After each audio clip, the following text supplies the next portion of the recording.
રાધનપુર ખાતે આવેલી ખેતીવાડી ઉત્પાદન બજાર સમિતિ ખાતે આજે વિધાનસભાના અધ્યક્ષ શ્રી શંકરભાઈ ચૌધરી તથા રાજ્યના કેબિનેટ કક્ષના કૃષિ અને સહકાર મંત્રી શ્રી જીતુભાઈ વાઘાણીની ગૌરવપૂર્ણ ઉપસ્થિતિમાં બનાસ બેંકની માર્કેટયાર્ડ રાધનપુર શાખાના નવીન મકાન, એપીએમસીના નવા કાર્યાલય ભવન, ખેડૂત આરામ ગૃહ તથા ઓપન ઓક્શન શેડના ત્રિવિધ લોકાર્પણનો ભવ્ય સમારોહ યોજાયો હતો।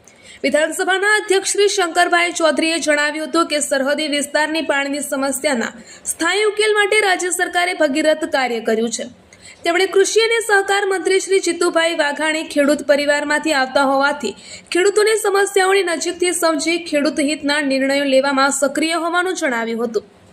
તેમણે એપીએમસી દ્વારા ખેડૂત અકસ્માત વીમા યોજના શરૂ કરવા બદલ અભિનંદન પાઠવ્યા હતા। તેમજ આગામી સમયમાં ખેડૂતોને ગોબરમાંથી વધારાની આવક મળે તે માટે ગોબરધન પ્લાન્ટ શરૂ કરવાની જાહેરાત પણ કરી હતી।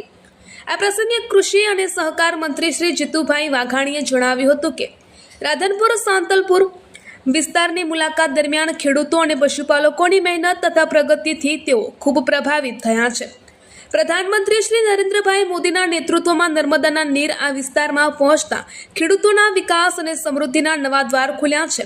ઉત્તર ગુજરાતની ધરતીને નવપલ્લવિત બનાવી ખેડૂતોની આવક વધારવા માટે કેન્દ્ર સરકારે અનેક ખેડૂતલક્ષી યોજનાઓ અમલમાં મૂકી છે। રાજ્યના મુખ્યમંત્રી શ્રી ભૂપેન્દ્રભાઈ પટેલના માર્ગદર્શન હેઠળ રાજ્ય સરકાર પણ ખેડૂતોને વિવિધ સહાય અને યોજનાઓ દ્વારા વધુ સશક્ત બનાવવા પ્રતિબદ્ધ હોવાનું તેમણે જણાવ્યું હતું।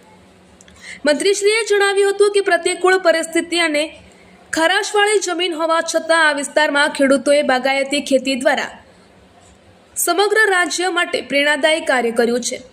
ખેતી ક્ષેત્રે યુવાનોની વધતી ભાગીદારીને તેમણે આવકારતા પર્યાવરણ સંરક્ષણ, પ્રકૃતિ ખેતી અને સોલર ઉર્જાના ઉપયોગને પ્રોત્સાહન આપવા સૌને અનુરોધ કર્યો હતો। સાથે જ માર્કેટયાર્ડ ખાતે શરૂ થયેલી નવી સુવિધાઓ માટે શુભેચ્છાઓ પાઠવી હતી। રાજ્યકક્ષાના ખાદી કુટીર અને ગ્રામ્ય ઉદ્યોગ મંત્રી શ્રી જિલ્લા પ્રભારી શ્રી સ્વરૂપજી ઠાકોરે સ્વાગત પ્રવચન કરતા તમામ મહાનુભાવોને આવકાર્યા હતા। તેમણે જણાવ્યું હતું કે આ વિસ્તારના ખેડૂતોએ ખારાશવાળી જમીનમાં પણ સફળતાપૂર્વક ખારેકની ખેતી કરી સમગ્ર રાજ્ય માટે પ્રેરણાદાયી ઉદાહરણ પૂરું પાડ્યું છે। આ કાર્યક્રમ દરમિયાન મહાનુભાવોના હસ્તે ખેડૂત અકસ્માત વીમા યોજનાના લાભાર્થીઓને ચેકનું વિતરણ કરવામાં આવ્યું હતું। આ ત્રિવિધ લોકાર્પણ સમારોહમાં રાધનપુરના ધારાસભ્ય શ્રી લવિંગજી ઠાકોર, બનાસ બેંકના ચેરમેન શ્રી ડાયાભાઈ પિલિયાતર, એપીએમસી રાધનપુરના ચેરમેન શ્રી બાબુભાઈ ચૌધરી, પાટણ બનાસકાંઠા જિલ્લાના સહકારી આગેવાનો, વિવિધ સંસ્થાઓના પદાધિકારીઓ, વેપારીઓ તેમજ મોટી સંખ્યામાં ખેડૂતો અને પશુપાલક ભાઈ બહેનો ઉપસ્થિત રહ્યા હતા। ખાલી આ કાર્યક્રમમાં આવે એવું નહીં, કાર્યક્રમમાં આવો તમને મળવું, માર્ગદર્શન અને ઉદ્ઘાટન એવું તો ખરું, પરંતુ આ વિસ્તારની એક સમસ્યા એને જાતે જાણવા માટે ગઈકાલથી કરીને આ 2 દિવસથી પોતે મહેનત કરીને ક્ષેત્રો મળી જાય એ રસ્તા ઉપર નથી મોકલવા। ક્ષેત્રોમાં જે સુવિધા હોય ગાડીઓમાં રોકાઈને પણ મારે સમજવું છે, મને સમજાવો, વરસાદ મોડો થયો છે તો મારે શું કરવું? નર્મદાના 2 પીએમના પાણી આપી શકાય એટલું તો પાણી જે પડ્યું છે ત્યાં સુધી તો અમે વ્યવસ્થા કરશું। આગળ શું વ્યવસ્થા કરી શકાય? વરસાદ મોડો પડે તો એના માટે શું કરવું? ઓછા પાણીથી સિંચાઈ કઈ રીતે કરી શકાય?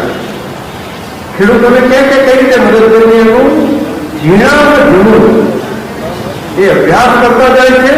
ડિપાર્ટમેન્ટને સૂચના પણ આપતા જાય છે કે ભાઈ આ પ્રમાણે કરવું પડે। માન્ય મુખ્યમંત્રી સાથે પણ એમને 2 વખત વાત કરીને અલગ અલગ પરામર્શ કરી રહ્યા છે અને બંનેનું મુખ્યમંત્રીશ્રીનું પણ માયાળપણું છે કે ખેડૂતોને પાણી આપવા માટે નર્મદાનું પાણી જેટલું છે કમસે કમ અહીંયા વરસાદ નથી તો એ પાણી તો ચાલુ કરાવીને જલ્દી ખેડૂતોને પિયતનું કામ ચાલુ કરાય એના માટે પણ ખૂબ સારા નિર્ણયો કરાય છે। એના માટે હું હૃદયથી એમનો આભાર પણ માનું છું, અભિનંદન।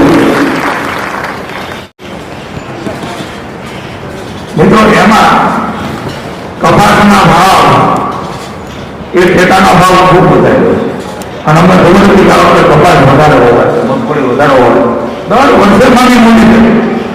કિસાનો માટે ઠેકાના ભાવની ખરીદીમાં વૃદ્ધિ કરતા અને એના કારણે આજે કિસાનો એ વધારે સમૃદ્ધ બની રહ્યા છે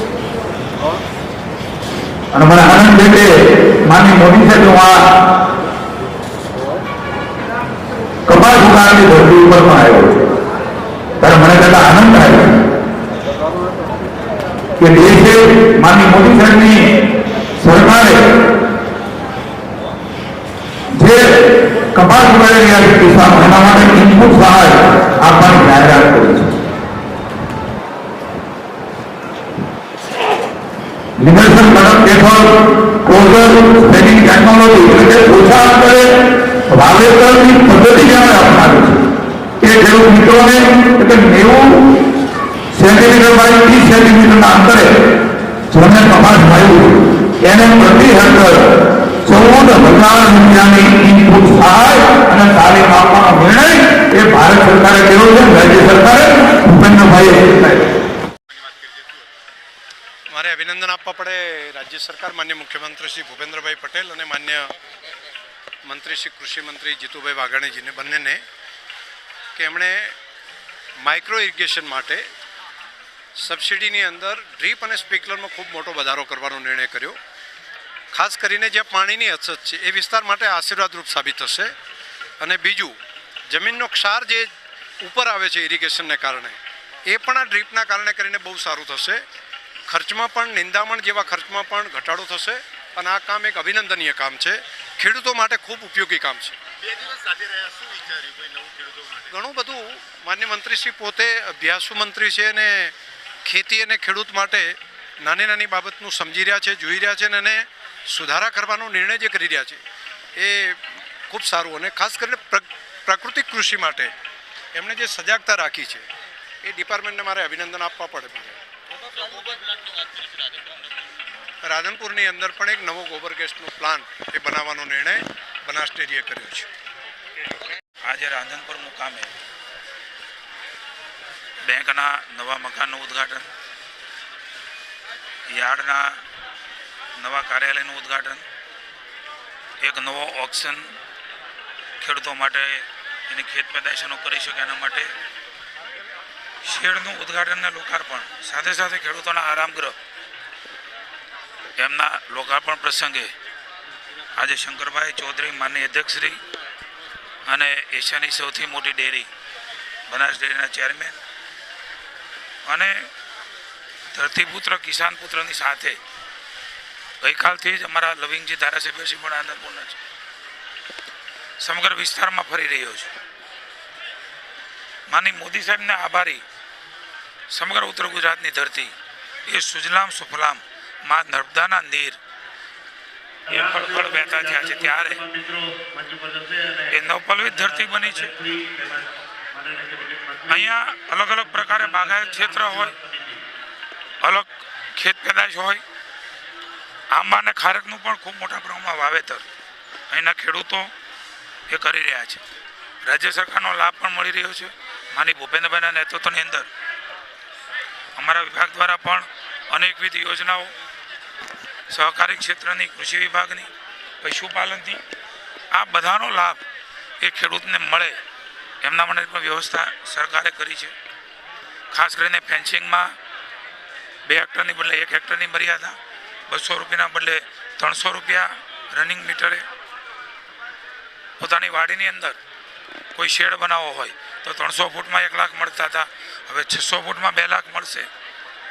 સ્પ્રિંકલર માટે, ડીપ ઇરિગેશન માટે તમામ પ્રકારે અલગ અલગ સુવિધાનો લાભ અલગ અલગ વિભાગોનો મળી રહ્યો છે. ત્યારે મને આનંદ છે કે પ્રાકૃતિક ખેતી તરફ પણ માની મોદી સાહેબ, માની ભૂપેન્દ્રભાઈ મુખ્યમંત્રી શ્રી અને મહામહિમ રાજ્યપાલ આદરણીય શંકરભાઈ સમગ્ર પ્રાકૃતિક ખેતી એ પોતાની વાડીમાં કરી રહ્યા છે.